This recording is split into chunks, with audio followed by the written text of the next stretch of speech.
तलवार और सोना। एक दिन संध्या समय बादशाह बीरबल को साथ ले घोड़े पर सवार हो हवा खाने के लिए महल से बाहर निकले थे। आपस में वार्तालाप करते बाजार में जा पहुँचे। वहाँ सब प्रकार की वस्तुएं बिक रही थी, परंतु उन्हें क्या प्रयोजन जो कहीं उतर कर सौद खरीदते। इसी बीच बादशाह की नजर एक वृद्धा स्त्री पर पड़ी। उसके हाथ में पुरानी म्यान से ढकी हुए एक तलवार लटक रही थी। उसकी तलवार देखते ही बादशाह के दिल में आया कि अक्सर पुराने लोगों के पास अच्छी वस्तुएं निकल आती है, इसलिए वृद्धा की तलवार देख लेनी चाहिए। उन्होंने घोड़े की रास को बुढ़िया की तरफ मोड़ दिया। जब घोड़ा उसके समीप पहुंचा तो बादशाह ने उस वृद्धा से पूछा, तलवार लेकर शहर में क्यों खड़ी है? बुढ़िया ने दीनता भरी वाणी से कहा, गरीब परवर, मैं इसे बेचना चाहती हूँ। यह तलवार बहुत दिनों से मेरे घर में पड़ी हुई है।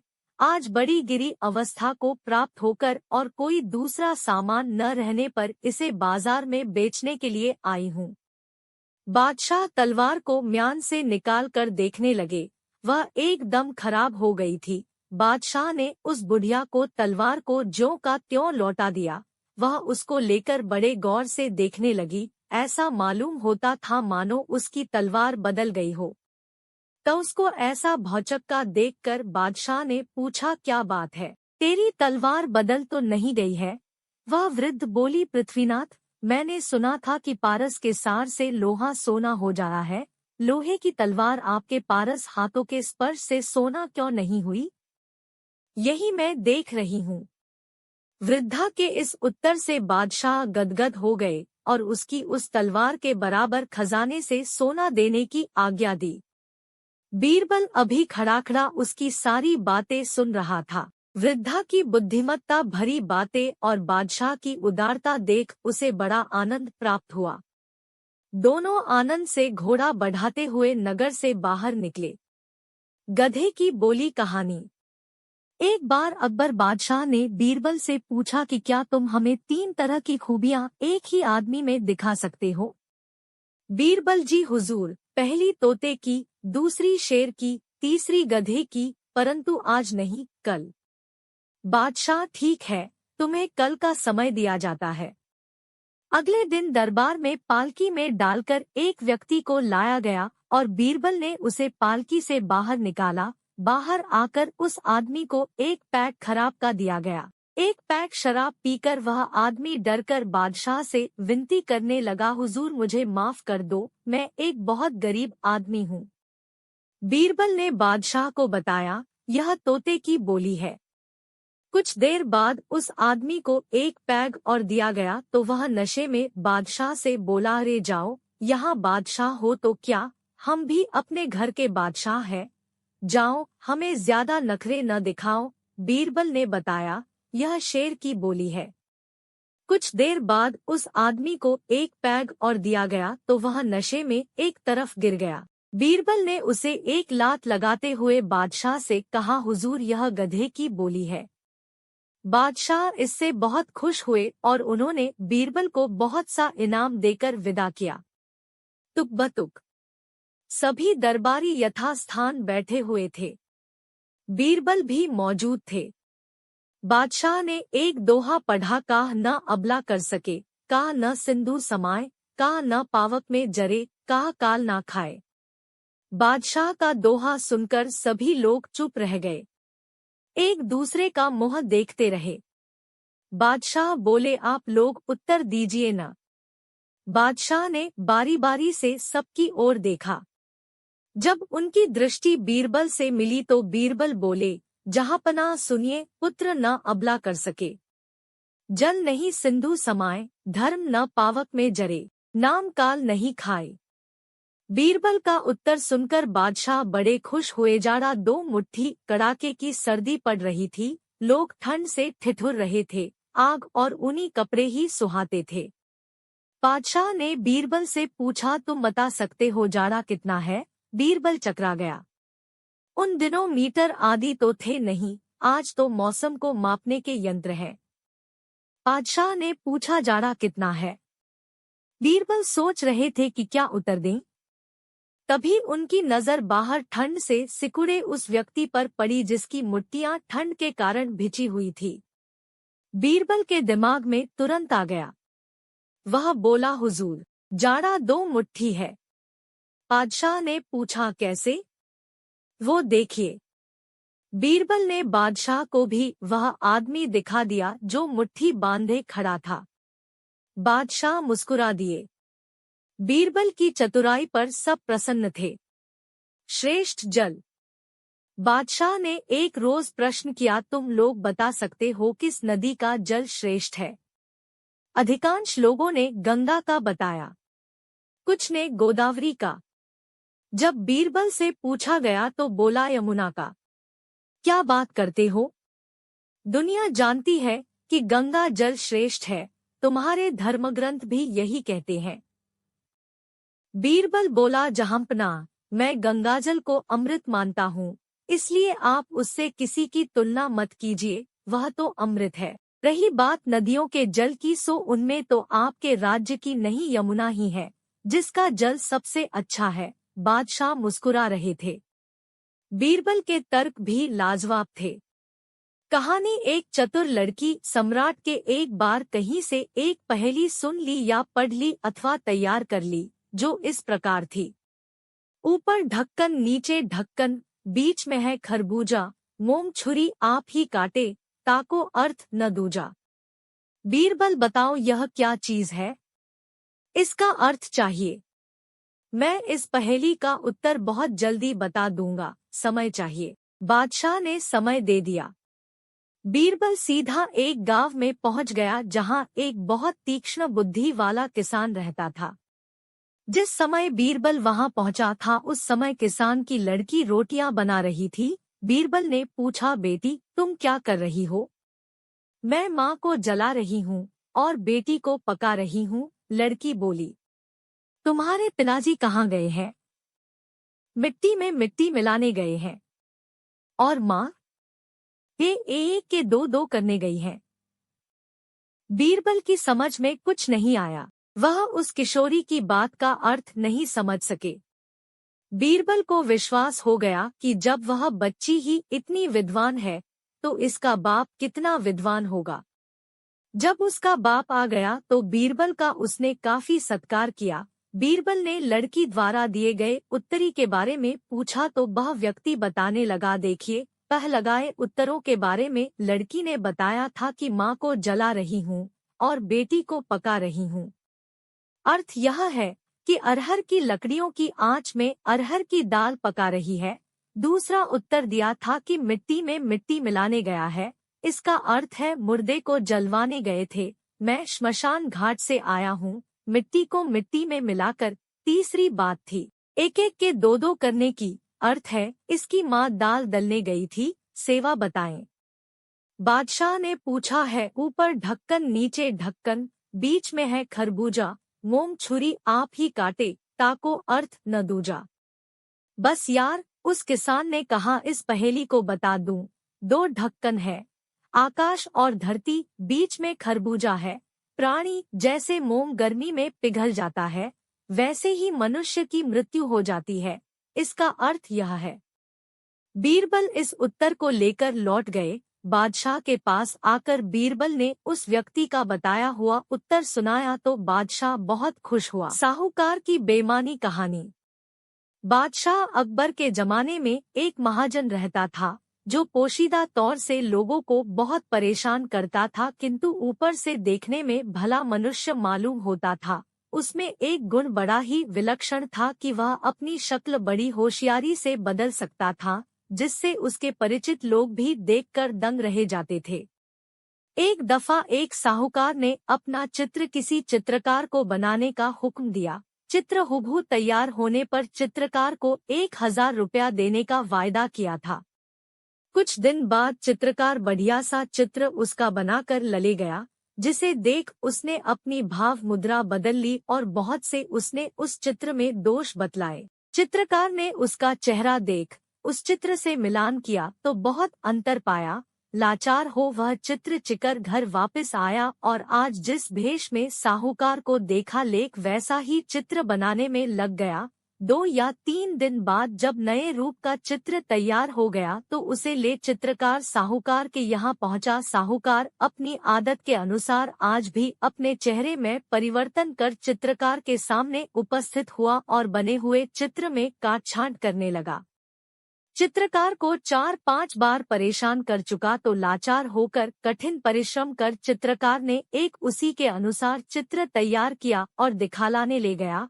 आज भी उस धूर्त ने कई बारीकियां उस चित्र में बतलाई, किंतु वह सब धोखा था। आज चित्रकार को जालसाजी समझ में आ गई। उस चित्रकार ने जब अपना पारिश्रमिक मांगा तब साहूकार ने चित्रकार को 2-4 भली बुरी सुनाई और कहा, जब तक तुम मेरी असली सूरत का चित्र बनाकर नहीं लाओगे मैं एक पाई भी नहीं दे सकता। बेचारे चित्रकार ने 5 चित्र बड़े परिश्रम से बनाए थे। बहुत दुख के साथ वह अपने घर वापस आया और अपना हाल अपने मित्रों से कहा। मित्रों ने उसे बादशाह के यहाँ फरियाद करने की सलाह दी। उसने वैसा ही किया। बादशाह ने वे 5 चित्र मंगवाए और साहूकार को भी बुलाया। साहूकार आया तो बादशाह ने सब सच-सच बातें कहने का आदेश दिया। यह सुन साहूकार बोला, सरकार, मैंने इस चित्रकार को अपने स्वरूप के मुताबिक ही चित्र बनाने को कहा था, किंतु इसने जो चित्र बनाए हैं वे सब मेरी शक्ल से नहीं मिलते। बादशाह की समझ में भी रहस्य नहीं आया। उन्होंने जब अपने को न्याय करने में असमर्थ पाया तो बीरबल को बुलवा कर सब हाल कह सुनाया। बीरबल ने समझ लिया कि इस महाजन को शक्ल बदलने की तरकीब याद है, इसी से यह चित्रकार को तंग कर रहा है। और भी कई जालसाजियों की खबर बीरबल को थी। वे इस मक्कार को चालाकियों से भली भांति परिचित थे, इसलिए समझाकर उस चित्रकार से कहा, देखो, महाजन की शक्ल इसलिए हम देख रहे हैं। ठीक यही शक्ल जब बनाकर हमारे पास लाओगे तो तुमको पुरस्कार दिया जाएगा। यह कहकर दोनों को जाने की आज्ञा दी तथा बादशाह को सारा समाचार सुना दिया। बादशाह को बड़ा ताज्जुब हुआ। चित्रकार कुछ ही दूर गया होगा कि बीरबल ने चपरासी को भेजकर उसे बुलावा लिया। जब वह चित्रकार आया तो उससे बीरबल ने कहा, 2-3 दिन ठहरकर बाजार से एक शीशा खरीद लाना। जहां तक हो सके शीशा बड़ा होना चाहिए ताकि उसमें अच्छी तरह वह अपनी शक्ल देख सके और उसे लेकर मकान जाना और कहना कि आपका तत्कालीन स्वरूप चित्र से प्रकट होगा। दर्पण में यदि वहां अपनी शक्ल वह बदलकर भी देखेगा तो जैसी शक्ल होगी वैसी ही प्रकट होगी। इस तरह वह परास्त हो जाएगा। यदि इतना होने पर भी वह हिलावाली करे और रुपया न दे तो हमारे पास आ जाना, हम प्रयत्न करके तुम्हें अवश्य ही उसका मूल्य दिलवा देंगे। चित्रकार मन ही मन आनंदित होता हुआ तथा बीरबल के गुण की सराहना करता हुआ घर पहुंचा। कुछ समय के बाद बढ़िया दर्पण बाजार से खरीदकर साहूकार के यहाँ ले गया और बोला, यह आपका सर्वोत्तम चित्र तैयार है। साहूकार ने दर्पण देखकर कहा, यह तो शीशा है, मुझे चित्र दिखाओ। वह कहाँ है?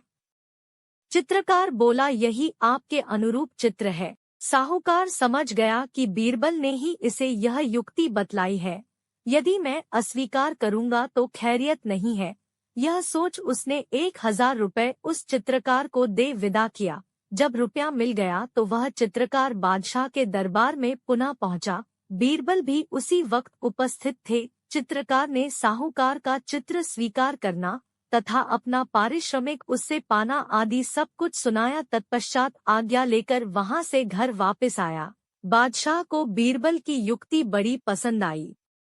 कहानी 2 चोर की खोट। एक बार दिल्ली शहर के किसी विख्यात व्यापारी के यहाँ बहुत सा धन चोरी हो गया। व्यापारी ने इसकी रिपोर्ट अधिकारियों को दी। जांच पड़ताल शुरू हुई किंतु चोर न पकड़ा जा सका। जिस व्यापारी के यहाँ चोरों ने चोरी की थी उसके घर में से सब बेशकीमती चीजें उठा ले गए थे। उसके पास सिवा बर्तनों और साधारण वस्त्रों के अलावा कुछ भी शेष न रहा। उसका दिवाला निकलने ही वाला था। इतने बड़े पूंजीपति की देखते देखते ही ऐसी दुर्दशा होने को हो गई जिसे बादशाह सुन बड़े चिंतित हुए। स्वयं बादशाह ने ही इस चोरी का पता लगाने का प्रयत्न किया। उन्होंने बीरबल से सब हाल कहा और चोर को पकड़कर माल बरामद करने का आदेश दिया। बीरबल ने बादशाह की आज्ञा का पालन किया। उस व्यापारी को बुलवाया जिसका माल चोरी हो गया था। इसके पश्चात उससे पूछा, तुम्हें किस पर संदेह है? यदि किसी पर शक हो तो स्पष्ट बतला दो, घबराओ नहीं, तुम्हारी सब संपदा मिल जाएगी। व्यापारी को बीरबल की बातों से बहुत ढांढस बंधा। बादशाह भी उसी समय मौजूद थे। व्यापारी ने उत्तर दिया, हुजूर, मेरा यह अनुमान है कि नौकरों ने ही मिलकर यह काम किया है, क्योंकि बाहरी आदमी को इतनी वाकफियत नहीं हो सकती, किंतु उससे यह भी है कि मैंने किसी को अपनी आंखों से ऐसा करते नहीं देखा। इससे यह कहने में कि फला शख्स ने चोरी की है, मजबूर हूँ। बीरबल ने सिपाही भेजकर व्यापारी के सभी नौकरों को बुलवाया। जब सब नौकर आ गए तो बराबर की बहुत सी लकड़ियां सब नौकरों के हाथों में देकर कहा, आज रात को ये लकड़ियां तुम लोग अपने अपने पास रखो, कल सुबह लाकर मुझको दिखाना। तत्पश्चात लकड़ियों को मुंह से फूंक कर कुछ मंत्र पढ़ने का स्वाम कर बीरबल ने उनको सब नौकरों में वितरित कर दिया। बोले, वास्तव में जो चोर होगा या जिसकी मदद से चोरी हुई होगी, उसके पास की लकड़ी आधी इंच बढ़ जाएगी। बीरबल के हुक्म से राज्य कर्मचारियों ने व्यापारी के नौकरों को अलग अलग कमरों में रखा और उनकी देखरेख को चपरासी मुकर कर दिए। उन नौकरों में से जो नौकर वास्तव में चोर था, उसने जी में रात भर सोचा कि अगर बाद में यह बढ़ जावेगी तो मैं पहले ही इसको आधा इंच काट न दूं, ताकि बढ़ने पर यह पूरी ही रहे। इस तरह मेरी लकड़ी सबके बराबर रहेगी, जिससे बीरबल मुझे एकड़ न पाएगा। ऐसा सोचकर उसने फौरन अपनी लकड़ी को आधा इंच छोटी कर दिया। यही तो बीरबल की एक चाल थी। क्या भला कभी लकड़ी बढ़ सकती है? दूसरे दिन सुबह को बादशाह और बीरबल उस जगह पर आए जहां नौकर रखे गए थे। उनके साथ में व्यापारी भी था। बीरबल ने सबकी लकड़ियों को देखा। जब असल चोर की लकड़ी देखी तो वह आधा इंच औरों से छोटी निकली। बीरबल समझ गए कि अवश्य ही इसने चोरी की है। बीरबल ने एकांत में उसे छोड़ देने का वायदा कर सब असलियत जान ली। जब चोर ने धन छिपाए जाने का स्थान बतलाने में आनाकानी की तो उन्होंने नौकर को पीटने का हुक्म दिया। मार खाने के डर से चोर ने सब बातें कबूल कर ली और जहां जो चीजें छिपाई थी सब बतला दी। बाद में बीरबल ने सब धनमाल लेने के लिए व्यापारी को हुक्म दिया। व्यापारी का जो कुछ भी माल चोरी हो या था वह सब मिल गया। वह बहुत खुश हुआ। बादशाह जो सब बातें देख रहे थे बीरबल की बुद्धिमानी से बड़े खुश हुए। व्यापारी ने तो अपना नया जीवन समझकर बीरबल के चरणों में गिर पड़ा और बोला, आज यदि आपकी कृपा न होती तो यह सब मेरी खोई चीज न मिलती और परिणाम यह होता कि मैं जिंदा न रहता। साहूकार को उसका धन वापस दे दिया गया और नौकर को दंडाविधि के अनुसार कारावास का हुक्म दिया गया। उलझी पहेली। ऐसा सुना जाता है कि बादशाह अकबर को हंसी मजाक से बड़ा प्रेम था। इसी कारण बात बात में उनमें और बीरबल में हंसी हो जाया करती थी। हंसी मजाक में अकबर बादशाह क्रुद्ध भी हो जाता, परंतु बीरबल कभी क्रोधित नहीं होता था। इस बात का मन में विचार कर बादशाह ने बीरबल को क्रोधित करने की नई युक्ति निकाली। वह बोला, बीरबल गाय संभत। तब उत्तर में बीरबल ने कहा, बादशाह शुकर संभत। बीरबल बादशाह के मुख से उपरोक्त पहेली के निकलते ही इसका अर्थ समझकर क्रोधित न हुआ, परंतु बादशाह क्रोधित हो गया और बीरबल से बोला, तुम मुझे मजाक के बहाने शुकर खिलाते हो। बादशाह अपने काफिये का अर्थ बदलकर बोला, मैंने तो तुम्हें संभते वक्त गाय को कहा था।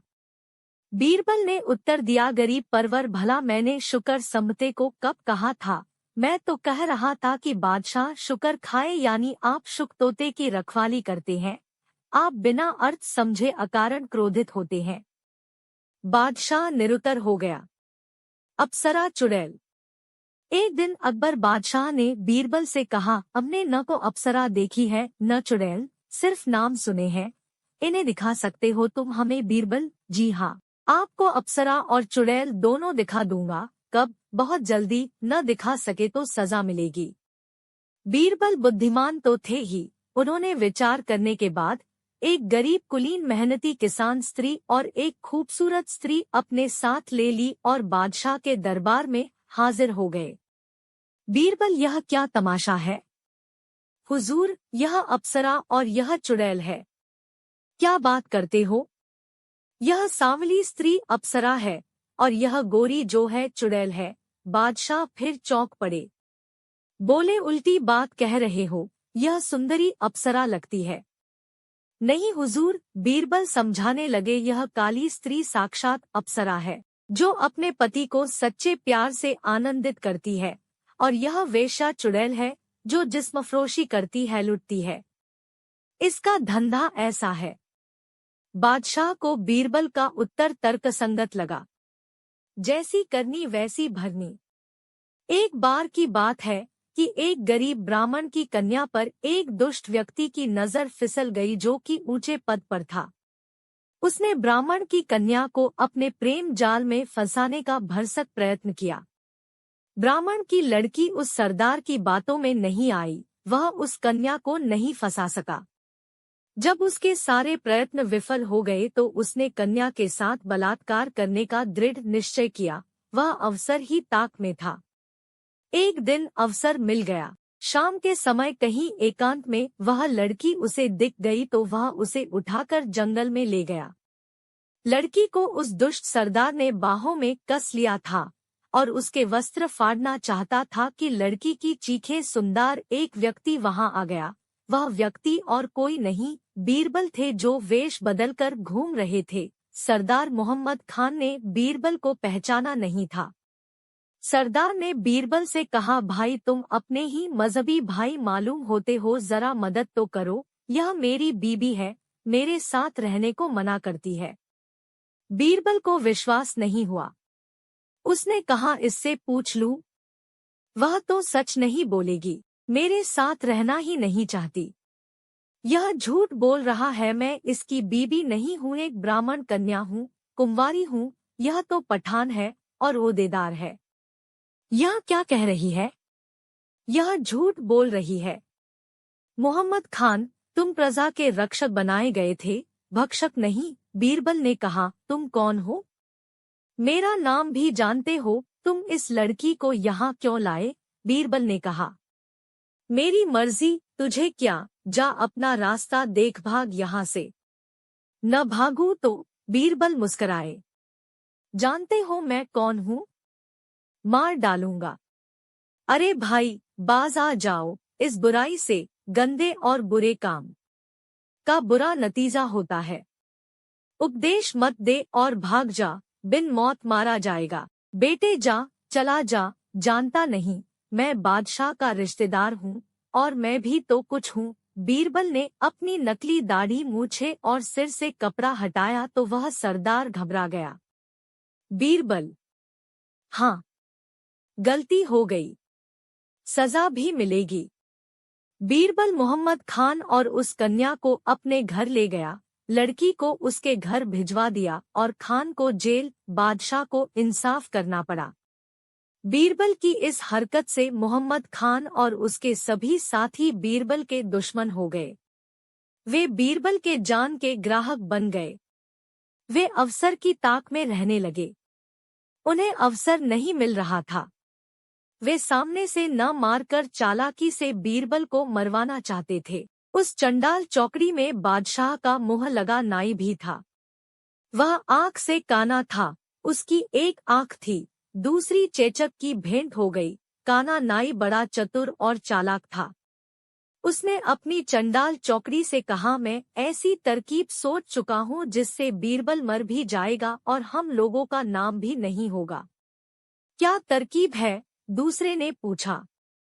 तुम लोग सिर्फ देखते रहो, बस मेरा समर्थन करते रहना। ठीक है। और काना नाई अपनी योजना के अनुसार बादशाह से बोला, जहांपना, आपके पुरखे स्वर्ग में कैसी हालत में है आपने पता भी नहीं लिया। पता कैसे चले? किसी को भेजो। आलमपना, नाई बोला। कौन जाए? किसी को भेज दो।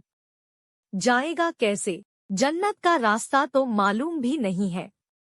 रास्ता तो मैं बता दूंगा। बताओ। श्मशान घाट पर घास का बहुत ऊंचा ढेर लगवाया जाए। घास सूखी होनी चाहिए। उस घास में आदमी बिठा दिया जाए। घास में आग लगा दी जाए। आग जलेगी और उसके धुएं में आदमी जन्नत में चला जाएगा। आदमी को होशियार और बुद्धिमान होना जरूरी है। ऐसा कौन है? बादशाह ने मुस्कुराकर काने नाई से पूछा। वे समझ गए कि नाई बीरबल के बारे में कहना चाहता है। किसी को भेज दीजिएगा महाराज, यह तो आप ही बेहतर जाने। तुम्हारी राय में कौन होशियार है? होशियार तो बीरबल है। यह काम यानी स्वर्ग में जाकर आपके पुरखों की खोज खबर लेने का काम वही अच्छी तरह कर सकता है। तुम्हारे विचार से जन्नत जाना चाहिए। जी हाँ। और उसका काम कौन करेगा? बंदा हुक्म बजाएगा। तुम? जी ठीक है, बीरबल को भेज देंगे। और बादशाह ने मुँह लगे नाई और उसकी चंडाल चौकड़ी के प्रभाव में आकर बीरबल को जन्नत जाने के लिए कहा। बीरबल तुरंत समझ गए। उसने कहा, मैं तैयार हूँ, चला जाऊंगा, परंतु मुझे 1,00,000 मुद्राएं और 1 महीने का वक्त चाहिए। मैं अपने बच्चों का प्रबंध करना चाहता हूँ, क्योंकि हो सकता है मैं वापस न लौटूं। बादशाह ने उसकी बात मान ली। बीरबल ने अपने बच्चों और पत्नी को सब बातें समझा दी थी। अपने विवश लोगों को भी समझा दिया था। इसके बाद बीरबल ने श्मशान घाट से अपने ठिकाने तक एक सुरंग बना ली। सुरंग को तैयार करने के बाद ऊपर से इस तरह बंद कर दिया कि पता न चले यहाँ सुरंग है। निश्चित दिन बीरबल को वहां लाया गया। मनो घास वहां एकत्र की गई थी। बीरबल ठीक वहां बैठ गए जहां पर सुरंग का सुहाना था। बीरबल के ऊपर घास डाल दी गई। घास का ऊंचा ढेर लगा दिया गया और फिर बड़ी खुशी के साथ नाई ने आग लगा दी। बीरबल के पक्षपाती रो पड़े। काने नाई मोहम्मद खां के तरफदार हंसते रहे। आग लग रही थी, धुआं उठ रहा था, परंतु बीरबल तो सुरंग द्वारा निकलकर अपने घर पहुंच गए थे। बीरबल को मरा समझकर दरबार में उसके विरोधी बड़े खुश थे, परंतु बादशाह उदास रहने लगे। उन्हें अपने किए पर कभी कभी पछतावा भी होता था। उधर बीरबल अपने घर में बंद रहता था, बाहर नहीं निकलता था। उसने दाढ़ी, मूछें और नाखून बढ़ाने शुरू कर दिए थे। 6 माह तक वह इसी तरह सिर, मुंह, दाढ़ी के बालों और नाखूनों को बढ़ाता रहा। 6 माह बाद साधुओं की पोशाक पहनकर दरबार में पहुंच गया। देखने पर उसे कोई पहचान न सका। जब स्वयं उसी ने बताया तो लोगों ने पहचाना कि यह बीरबल है। बादशाह पहचान कर बहुत खुश हुए। बादशाह ने कहा, जन्नत का हाल सुनाओ। हमारे बाप दादा तो ठीक है हुजूर, वे सब तरह से सुखी हैं। मेरा भी मन लग रहा था, इस लोक को भूल ही गया था, परंतु क्या करूं? क्यों हुजूर? आपके दादा ने भेजा है मुझे। वे नाई के बिना वहाँ बड़ी दिक्कत महसूस कर रहे हैं। वहाँ नाई नहीं है, उन्होंने भेजा है मुझे आपके पास और कहा है कि जाते ही एक होशियार नाई को भिजवा दो। कौन नाई इस योग्य है? अपने काने नाई से चतुर नाई देश में नहीं है, वह ठीक रहेगा, उसे रास्ता भी मालूम है। बादशाह ने बीरबल की बात मान ली। उन्होंने नाई से कहा, देखो भाई, जन्नत में हमारे बाप दादा नाई के न होने से दुखी है। बीरबल ने खबर दी है कि उनके शरीर पर रीछों की तरह बाल हो गए हैं। तुमने देखा होगा कि बीरबल के बाल बढ़ गए थे। चतुर नाई को उन्होंने भेजने को कहा है। तुम जैसा चतुर नाई दूसरा तो हो नहीं सकता। मैं तुम्हें ही भेजना चाहता हूँ, जाने की तैयारी करो। नाई घबरा गया। काना नाई अपनी खोदी हुई खाई में गिरने जा रहा था। उसने 1 सप्ताह की मोहलत मांग ली। वह चाहता था कि 1 सप्ताह के भीतर कहीं भाग जाए, परंतु बीरबल ने सिपाही लगा दिए थे। नाई भाग नहीं सका। निश्चित दिन आ पहुंचा। नाई रो रहा था। उसकी पत्नी ने कहा, जैसे बीरबल लौट आया था तुम भी लौट आना। उसे तो देवी माँ ने बचाया है, मुझे आग से कौन बचाएगा?